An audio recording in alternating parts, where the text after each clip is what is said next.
நம்ம Ashwin sweets and snacks export பண்றதுக்கு 7373041434 மற்றும் www.ashwinsweets.com கான்டாக்ட் பண்ணுங்க. காஷ்மீர் பஹல்காம் பயங்கரவாத தாக்குதலில் ஆந்திராவைச் சேர்ந்த 2 பேர் உயிரிழந்த நிலையில் அவர்களது குடும்பத்தினருக்கு தலா 10 லட்சம் ரூபாய் இழப்பீடு வழங்குவதாக முதலமைச்சர் சந்திரபாபு நாயுடு அறிவித்திருக்கிறார். மேலும் அவர் ஓய்வு பெற்ற வங்கி ஊழியர் சந்திரமௌலியின் உடலுக்கு நேற்று விசாகப்பட்டினம் விமான நிலையத்தில் மலர் அஞ்சலி செலுத்தி குடும்பத்தினருக்கு ஆறுதல் கூறினார்.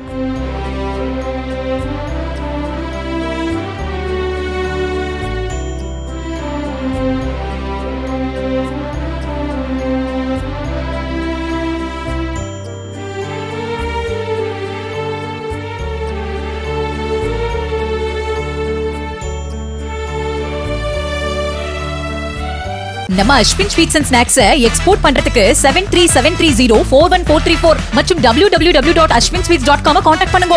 பிளே ஸ்டோர் மற்றும் ஆப் ஸ்டோரில் இருந்து பாலிமர் செயலியை QR கோடு மூலம் பதிவிறக்கம் செய்யுங்கள். செய்திகளை உடனுக்குடன் பெறுங்கள்.